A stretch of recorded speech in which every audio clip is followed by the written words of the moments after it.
Sir, आज पारस hospital में घटना घटी, क्या कहेंगे उस पर? एक सज्जन भर्ती थे, कुछ लोग ने जाके गोली मार दी। हाँ, ये बड़ी दुखद घटना है, क्योंकि पारस जो एक काफ़ी प्रसिद्ध अस्पताल है पटना का, उसके एकदम हॉस्पिटल के अंदर हुआ है। पारस की अपनी भी सुरक्षा व्यवस्था है। उसको पूरा लांघते हुए और अपराध कर्मी उसके अंदर गए हैं और अंदर जाकर के घटना को कारित किए हैं। ये एक चिंता का विषय है। इस संबंध में हम लोग पारस की सुरक्षा व्यवस्था का भी जायजा लेंगे कि क्यों ऐसा हुआ, कौन लोग ड्यूटी पर थे, और पारस जो प्रबंधन है उसका ध्यान आकृष्ट करेंगे। जो मृतक हैं वो पूर्व में काफ़ी दुर्दांत अपराध कर्मी रहे हैं और इनका बक्सर में आतंक था। इनके विरुद्ध दर्जनों हत्या के कांड हैं। हत्या के कांड में ये सजा याफ्ता भी हैं। फांसी की सज़ा इनको हुई थी, जो बाद में अपील में वो आजीवन कारावास में कन्वर्ट हो गई थी। उसके अलावे भी इन पर कम से कम 3 दर्जन कांड अभी भी ट्रायल में है। तो ये खुद भी एक सातिर अपराध कर्मी रहे हैं, बक्सर के आतंक रहे हैं। अभी ये पेरोल पे इलाज कराने के नाम पर ये आए थे। इसकी भी जांच की जाएगी कि वास्तव में इलाज इनका कुछ होना था या इलाज का बहाना बना करके अपने किसी गतिविधि को अंजाम देने के लिए आए थे। ऐसा बताया जा रहा है कि ये पाइल्स का ऑपरेशन कराने के नाम पे शायद बाहर आए हैं। तो देखना पड़ेगा कि इनका पाइल्स का ऑपरेशन हुआ नहीं हुआ, तो ये सब जांच का विषय है। ऐसा पता चल रहा है कि कुछ विवादित जमीन पर जो कुछ दूसरे लोग भी उसको लेने के लिए उद्यत थे, और जो मृतक हैं ये भी कुछ जमीन के कारोबार में हाल के दिनों में अपराध जब संसीमित हो गए हैं, आजीवन कारावास कन्विक्ट हो गए हैं, उसके बाद इनके समर्थक ये स्वयं जमीन के धंधे में भी हैं। उसका भी पता लगाया जा रहा था कि कौन सा जमीन है। इनके बारे में पूर्व में भी अलर्ट किया गया था इनको, जो आसूचना के आधार पर कुछ समय पूर्व इनको अलर्ट भी किया गया था कि आप अलर्ट रहें, चूंकि इनका जो पहले इन्हीं के साथ के जो अपराध कर्मी थे, जो को एक्यूज थे, वो अभी इनके प्रतिद्वंदी हो गए हैं। तो इनको अपने ही जो पूर्व में सह अभियुक्त रहे, सह को एक्यूज रहे लोगों से इनको खतरा था, इनको अलर्ट भी किया गया था। अब इस केस के अनुसंधान को बड़ी तीव्रतापूर्वक की जा रही है। अब हमारा प्राथमिकता ये है कि जो इसमें शामिल हैं उनको जल्द से जल्द हम लोग गिरफ्तार करें। काफ़ी कारगर सूत्र हमें प्राप्त हुए हैं। उन सूत्रों का अनुसरण करते हुए हम सोच रहे हैं कि डिटेक्शन तो अवश्यंभावी है, जल्द से जल्द हो जाएगा। अपराध कर्मियों की गिरफ्तारी हम त्वरित गति से कर लेंगे। सर, एक प्रश्न है।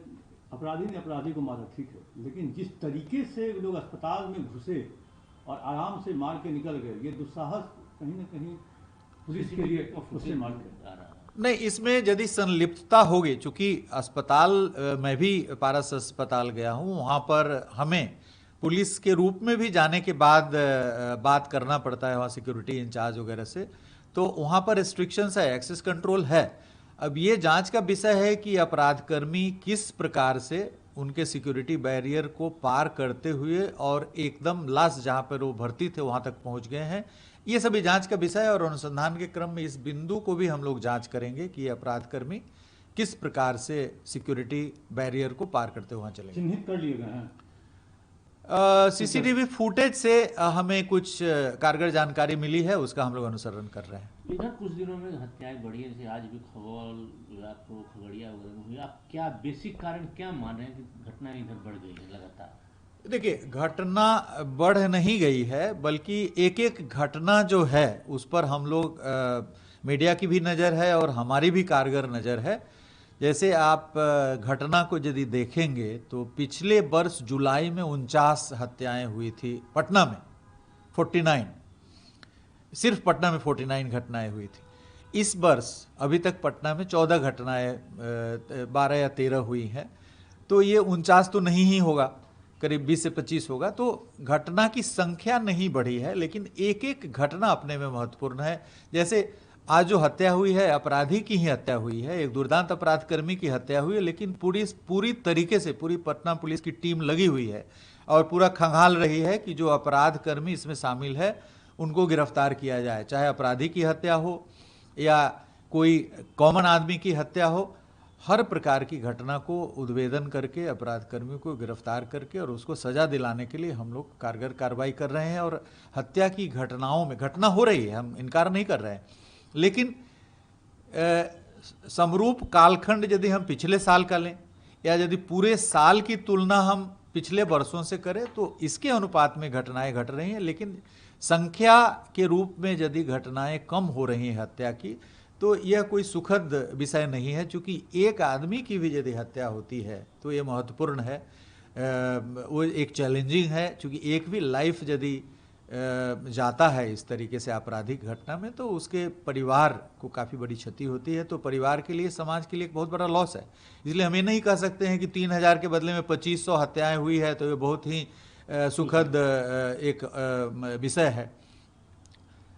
अपराध नियंत्रण हमारा काम है, लेकिन जब अपराध नियंत्रित हुआ है, घटनाएं घटी है, 4000 से 2500 पे आ गई हैं अभी हत्या की घटनाएं पिछले करीब 15-20 वर्षों में। लेकिन समाज की जो अपेक्षा है वो यह है कि अपराध मुक्त समाज हो, अपराध नियंत्रित नहीं हो बल्कि अपराध मुक्त समाज हो, मतलब कोई भी घटना नहीं घटे।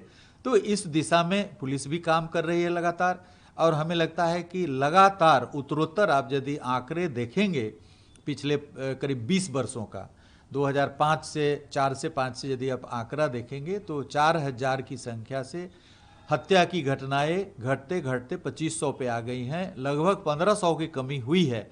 और आने वाले वर्षों में जबकि जनसंख्या बढ़ रही है, आर्थिक गतिविधियों में कई गुना वृद्धि हुई है, लैंड पर जो प्रेशर है वो काफ़ी बड़ा है जनसंख्या का, लैंड की कीमत आसमान छू रही है पूरे राज्य में। आप किसी भी शहर में चले जाइए तो जो ज़मीन की कीमत है वो पिछले 20 वर्षों में कई एरिया में 40 गुना 50 गुना बढ़ गई है।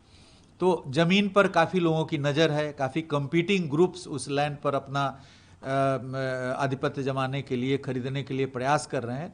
तो इन सभी चीज़ों के बावजूद, आर्थिक गतिविधियों में इतना इजाफा होने के बावजूद, जनसंख्या में कम से कम 100% की वृद्धि होने के बावजूद भी हत्या के कांडों में 4000 से 1500 की एब्सोल्यूट संख्या में कमी आई है। ये अपराध नियंत्रण इसको कहा जा सकता है। लेकिन जैसा कि मैंने कहा कि समाज अपराध नियंत्रण नहीं बल्कि अपराध मुक्त समाज चाहती है, कोई भी हत्या नहीं हो। तो जीरो हमारा आदर्श तो यही है कि कोई हत्या नहीं हो, जीरो क्राइम हो, उसको हम लोग धीरे धीरे मुकम्मल करने का प्रयास कर रहे हैं। सर, आज की जो घटना घटी है सर, क्या इसमें हॉस्पिटल की सिक्योरिटी की लैप्सेज है? वही मैंने आपको कहा कि इतने बेरोक टोक ढंग से अपराधी, और भी एक नहीं 4-5 की संख्या में बेरोक टोक वहां तक पहुंच गए हैं, ये अपने में एक जांच का विषय है। और इस पर निश्चित रूप से हम जांच करेंगे। जो भी वहां पर सुरक्षा में लगे हुए थे हॉस्पिटल प्रबंधन, उनका भी बयान वगैरह लिया जाएगा कि और अस्पताल प्रबंधन का ध्यान आकृष्ट किया जाएगा इस ओर से। पटना का जो अन्य अस्पताल है सर, इस टाइप का, पास टाइप का, उनके लिए भी एडवाइजरी निर्गत की जाएगी। यस, उनके लिए भी सुरक्षा प्रभाग से एडवाइजरी निर्गत की जाएगी कि आप जो प्राइवेट सुरक्षा प्रहरी हैं उनको भी पूरी तरीके से प्रॉपर ट्रेनिंग दिलवाएं, उनके बीच बीच में रिहर्सल करें, ड्रिल करें और उन पर नज़र रखें कि इस प्रकार की घटना भविष्य में न घटित हो।